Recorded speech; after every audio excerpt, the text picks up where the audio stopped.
अच्छा, तो चलिए आज बात करते हैं एक ऐसे दौर की जब भारत का एक बहुत बड़ा साम्राज्य, गुप्त साम्राज्य, बिखर चुका था। बिल्कुल। और जब भी कोई इतनी बड़ी ताकत टूटती है तो एक खालीपन सा आ जाता है ना। सवाल यह है कि उस खालीपन को भरता कौन है। और यही आज का हमारा मकसद है। मतलब सिर्फ ये नहीं कि कौन राजा बना कौन हारा, हम उस दौर की नब्ज को पकड़ेंगे, समझेंगे कि गुप्तों के बाद का पॉलिटिकल सीन कैसा था, वो सामंतवाद क्या था, और उस कहानी का जो सबसे बड़ा किरदार है, हर्षवर्धन। जो सिर्फ एक राजा नहीं था, बिल्कुल नहीं। वो एक विजेता था पर एक लेखक भी था। उसकी कहानी में कामयाबी भी है और नाकामी भी। तो चलिए इस बिखरी हुई राजनीतिक पहेली को जोड़ना शुरू करते हैं और देखते हैं कि हर्षवर्धन की कहानी हमें क्या सिखाती है। तो सबसे पहले उस मंजर को समझते हैं। गुप्त साम्राज्य के बाद भारत दिखता कैसा था। स्रोतों से जो तस्वीर उभरती है वो फ्रैगमेंटेशन की है, विखंडन की। विखंडन, ये शब्द उस दौर को समझने के लिए बहुत जरूरी है।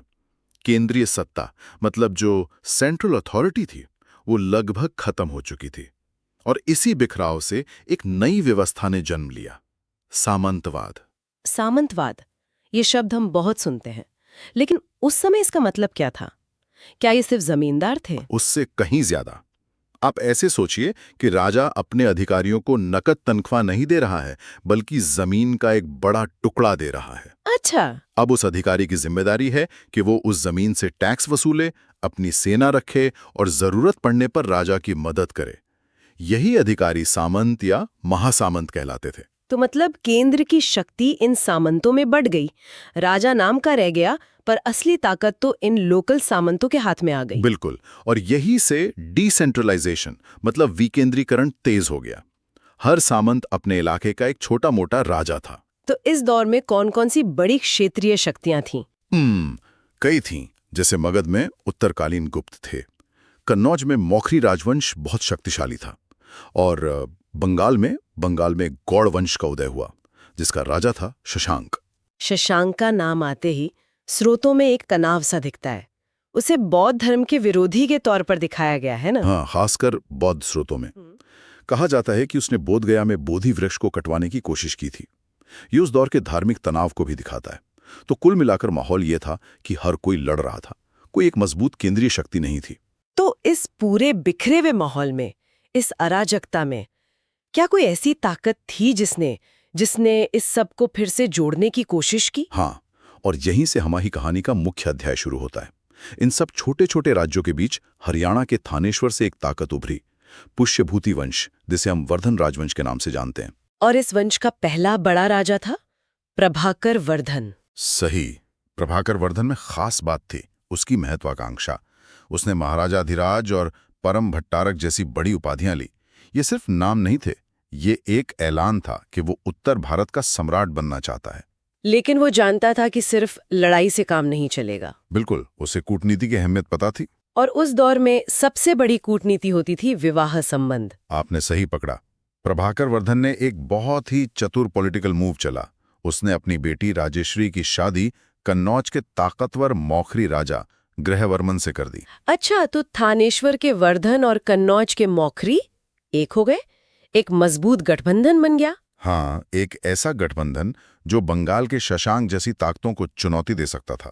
तो मंच तैयार हो चुका था। और यहीं से कहानी में एक दुखद मोड़ आता है और हमारे मुख्य किरदार हर्षवर्धन की एंट्री होती है। और क्या एंट्री होती है? हर्षवर्धन को सिंहासन मिला त्रासदियों के बीच। हुआ ये कि बंगाल के शशांक और मालवा के राजा ने मिलकर कन्नौज पर हमला कर दिया और उन्होंने ग्रहवर्मन को मार डाला। हाँ, और राजेश्वरी को बंदी बना लिया।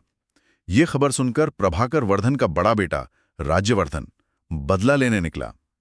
उसने मालवा के राजा को तो हरा दिया, लेकिन शशांक ने उसे धोखे से मार डाला। एक मिनट, मतलब पिता की मृत्यु हो चुकी है, बहनोई मारा गया, बड़ा भाई भी मारा गया और बहन लापता है, और इन सब के बीच एक 16 साल का लड़का हर्षवर्धन राजा बनता है। बिल्कुल। 606 ईस्वी में ऐसी भयानक परिस्थितियों में उसने सिंहासन संभाला और उसने कसम खाई कि वो अपने भाई की मौत का बदला लेगा। सत्ता में आते ही उसने एक बहुत बड़ा और रणनीतिक फैसला लिया। राजधानी बदलने का। हाँ, उसने अपनी राजधानी थानेश्वर से कन्नौज शिफ्ट कर दी। हाँ, ये एक मास्टर स्ट्रोक था। इसके पीछे क्या सोच थी आप? देखिए, थानेश्वर एक कोने में था, जबकि कन्नौज गंगा के मैदान के ठीक बीच में स्ट्रेटेजिक लोकेशन थी। वहां से पूरे उत्तर भारत पर नियंत्रण करना बहुत आसान था। हाँ, और कन्नौज को राजधानी बनाकर उसने संदेश दिया कि वो पूरे उत्तर भारत का सम्राट बनना चाहता है। और उसने अपना बदला भी लिया। हाँ, उसने शशांक को हराया। उत्तर भारत तो उसकी मुट्ठी में आ गया।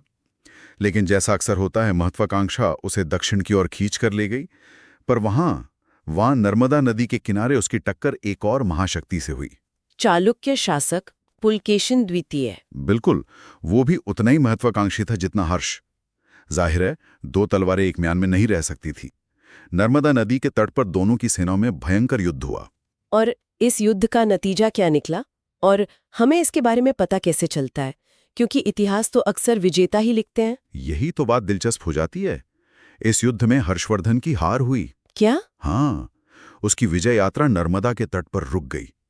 और हमें इसकी जानकारी मिलती है पुलकेशन द्वितीय के दरबारी कवि रवि कृति के ऐहोल अभिलेख से।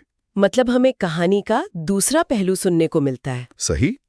रवि कृति बड़े काव्यात्मक ढंग से लिखता है कि युद्ध में जिसके हाथियों की सेना मारी गई, उस हर्ष का हर्ष यानी खुशी भय में बदल गया। वाह, ये हमें याद दिलाता है कि इतिहास को समझने के लिए हमेशा अलग-अलग स्रोतों को देखना कितना जरूरी है। ये हार जरूर हर्षवर्धन के लिए एक बड़ा झटका होगी, लेकिन जो बात उसे और खास बनाती है वो ये है कि वो सिर्फ एक योद्धा नहीं था। कहते हैं उसकी कलम भी खूब चलती थी। हाँ, और यही उसे उस दौर के कई राजाओं से अलग करता है। उसने संस्कृत में 3 मशहूर नाटक लिखे, नागानंद, रत्नावली और प्रियदर्शिका। एक राजा का नाटककार होना, ये दिखाता है कि उसका दरबार कितना कल्चरली रिच रहा होगा। बिल्कुल। और उसके दरबार में एक और साहित्यिक सितारा था, बाणभट्ट। बाणभट्ट हर्षचरित और कादंबरी के लेखक। सही। हर्षचरित हर्षवर्धन की जीवनी है।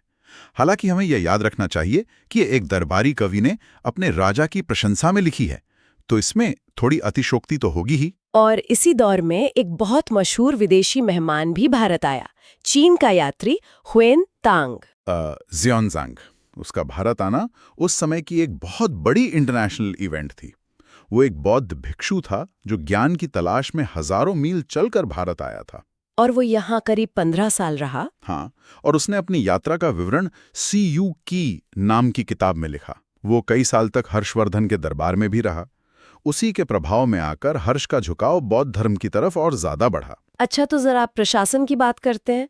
मतलब इतना बड़ा साम्राज्य चलता कैसे था? टैक्स सिस्टम कैसा था? प्रशासन का ढांचा काफी हद तक गुप्तों जैसा ही था, लेकिन इसमें सामंती व्यवस्था का असर ज्यादा गहरा था। मतलब अधिकारियों को जमीनें दी जाती थीं? हाँ, जागीर के रूप में।